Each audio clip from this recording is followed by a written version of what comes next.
are their thermal properties. Important when working with and producing metal parts. You have specific heat capacity before it starts to turn into a liquid. The thermal expansion, when something gets hot, it expands, and when it gets cold, it contracts. Thermal conductivity, its melting point, and the heat of fusion. The heat of fusion is a very important one. Tungsten does not fuse at low temperatures. Even when you're welding steel, which is an arc weld, and you're talking about 5,000 something degrees, even then, the tungsten will not fuse to it. It takes a lot for it to fuse. So, the specific heat capacity is the heat required to raise the temperature of a unit of mass of the material by 1 degree. This is an important factor when heating large amounts of metals, because if you're trying to increase the temperature, you need to add so much energy to it.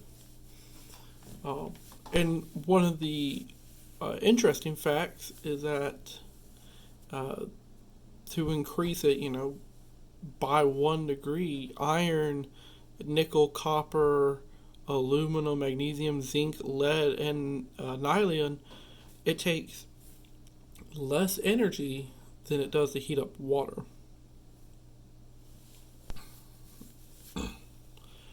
Let's talk about thermal expansion, since we were talking about it before.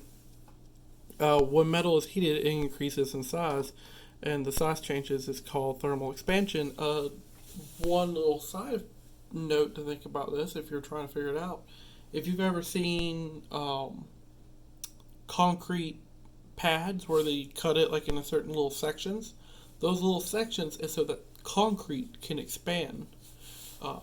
When you are working with PVC pipe, there's a reason why you're supposed to put little spacers in there when you're fitting it all up together. It's because the PVC will expand and contract depending on the temperature of outside and whatever is running through the PVC pipe.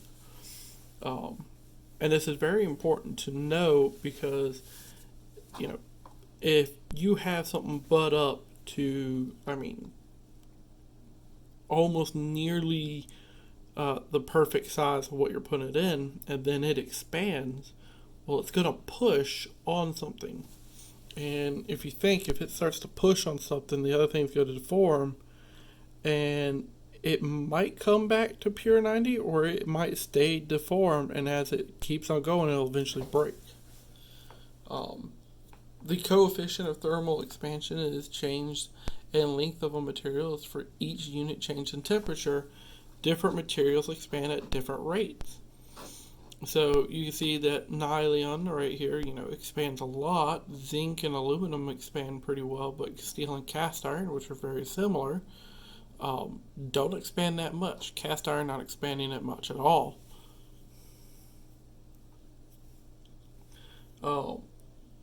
When you're trying to calculate the length changes and stuff like that with thermal expansion coefficients, machine shops definitely need to know the precise work showed for these things.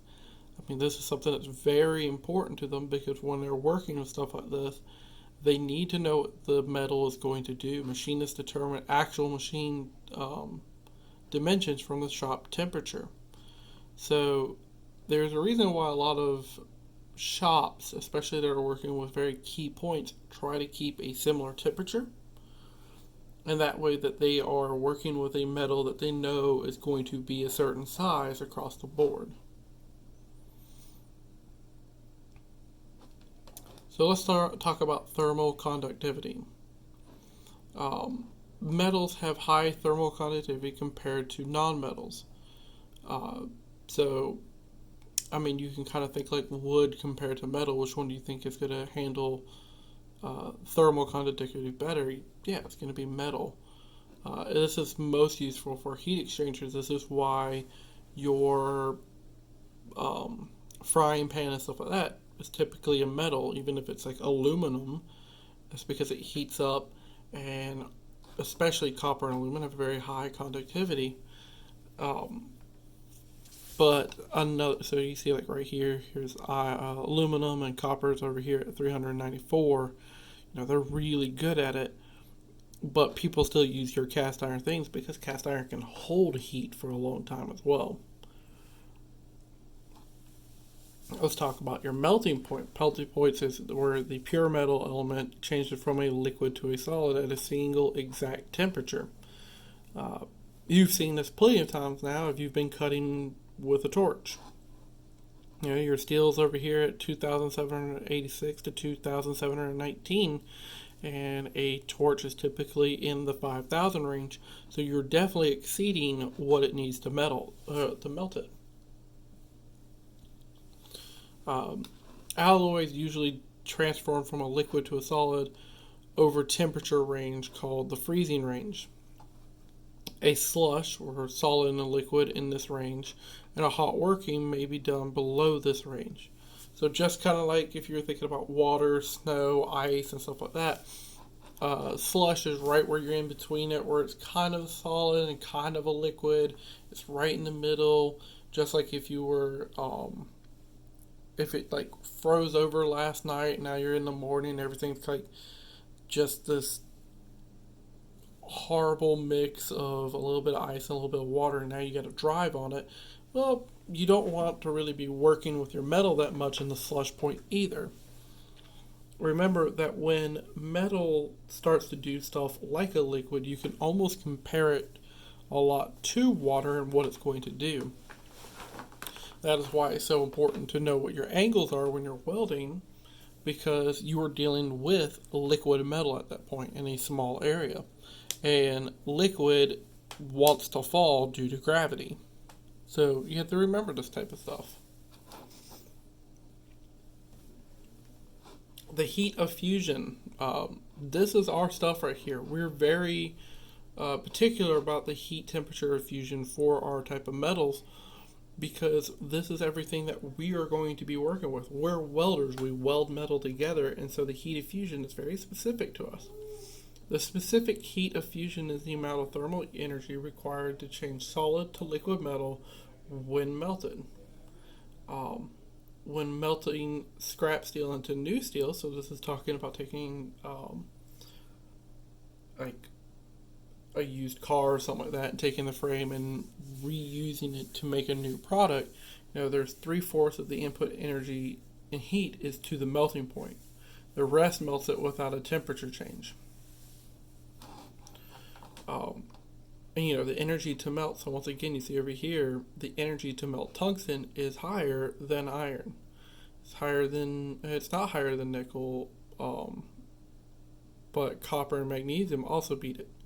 So this is the energy to melt it. Now remember, tungsten will melt before aluminum will, but tungsten will hold itself together faster than aluminum will too.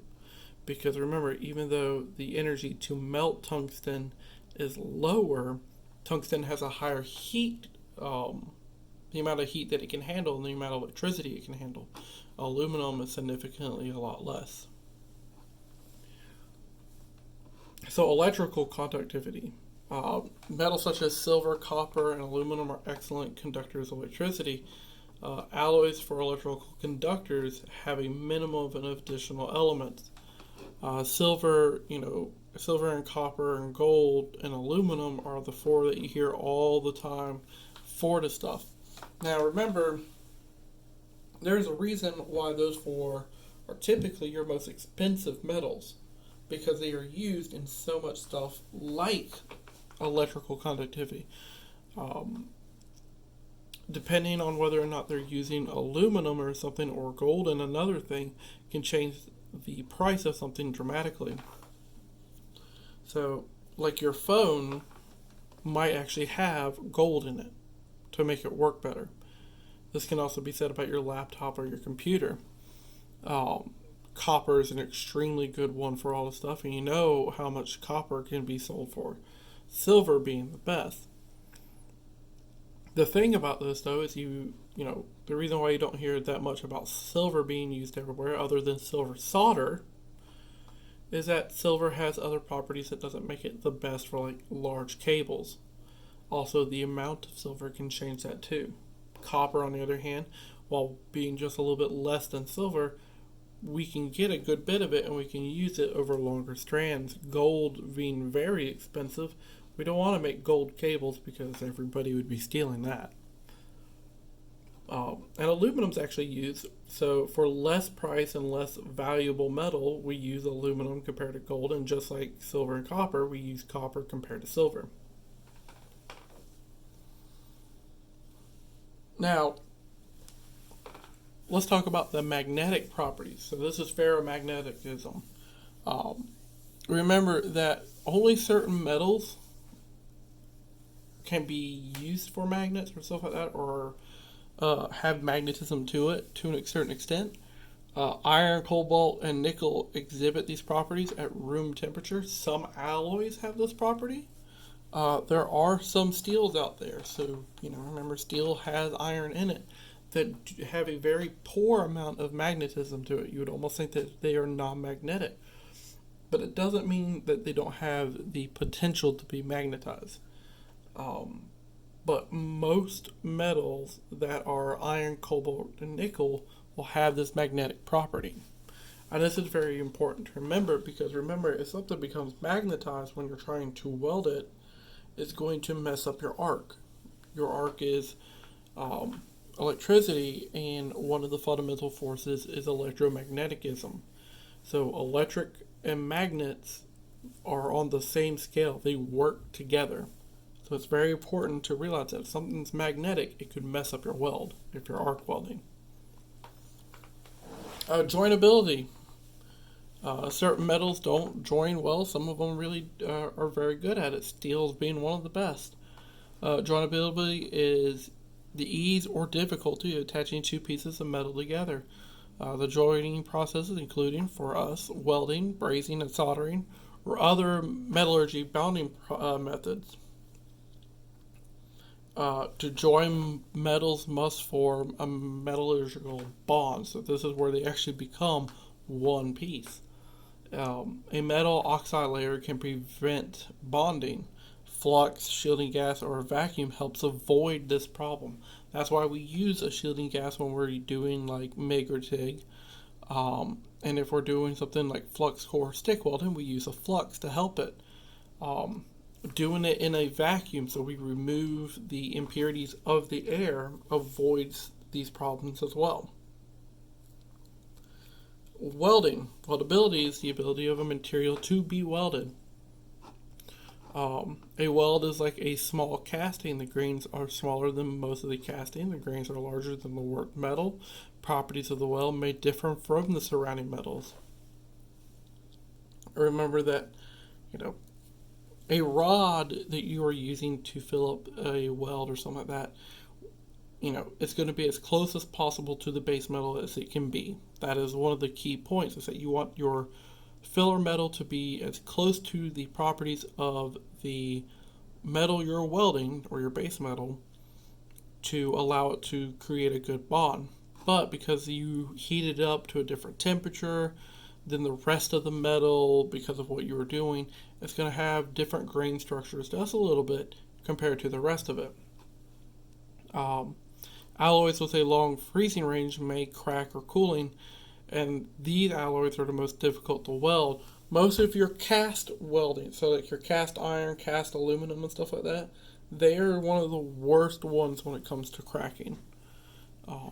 There's a lot of those that when you're welding something that has a really bad ability to crack on cooling, you have something called preheat and postheat. So you preheat the entire piece before you start welding it, and then you're going to post-heat it. So you are going to put it like in an oven, and then let the oven slowly bring down the temperature to room temperature to avoid cracking on certain metals. Brazing and soldering. Brazing joins by melting a filler metal, but it's not a parent metal. This occurs below 800. And products that cannot withstand high temperatures can be joined this way. So you're looking at this circuit board and stuff like that. That's when they start doing brazing and soldering. Other forms of joining. Hammer welding is an old process. It's a modern roll bending. This is where you just take a hammer and certain metals and you just smack them together. Aluminum powder reacting with iron oxide produces molten iron to join steel products, adhesive bonding, and diffusion bonding. Machinability is the ease or difficulty of cutting metal. Um, a rating system is used to compare different alloys. You mean if you think about aluminum compared to stainless steel, which one do you think would be easier to machine? The aluminum, obviously. Free machining alloys have been developed for better machinability. When machined, smaller chips are produced, and these alloys have reduced ductility. The chemical properties of metals. The key chemical properties include corrosion and electrolysis. Corrosion is usually undesirable. I don't really know many of them where corrosion is desirable. But what is corrosion? Corrosion for most metals occurs when exposed to moist air or immersed in water. For iron, it's rust. If you've ever been working with steel or something like that and you have all that orange stuff, that's a corrosion. For copper, when it starts to turn green, that's a corrosive property. Corrosion resistance is the ability of the metal to remain in a metallic condition. So stainless steel. Stainless steel is a good one to think of when it has a corrosive resistance. Aluminum has it very well as well. Most common form of corrosion on surface stuff for metal oxides, evenly across the surface of the metal, which is rust. Rust is the prime example that everybody knows. Let's talk about corrosion protection. Some metals resist corrosion very well. Special surface coatings can be used to reduce corrosion in steel, so zinc, tin, and organic coatings. Remember, you're talking about something like stainless steel. Galvanic corrosion. So over here it says do not paint. Metals with high potential to corrode are more electronegative than metals with a less tendency to corrode. If two dissimilar metals make electrical contact in a conductive medium, more electronegative metal corrodes faster. So a way to think about this is that one of them is a little bit more electropositive versus electronegative, and because one's negative, it's going to kind of like pull away from it, and it's going to corrode it faster. This little picture you see over here, the reason why they say do not paint it, the paint is going to help stop it from corroding. This is an indicator of when something is about to fail. It's like, hey, we need to fix this part. So that's why they don't do stuff like that. Galvanized stoves has it coated with zinc for this reason. Remember over here where we said special surface coatings can be used to reduce corrosion in steel? Zinc is one of them. So there you go. A galvanized steel is coated with zinc. Galvanized steel, just as a thing, when you go to weld galvanized metal, you need to grind the spot you're about to weld, because when you weld on top of it and you haven't removed the coating, it goes into the air and you can breathe that, and that is very toxic to you. And some metals and processing producers, grain boundaries have different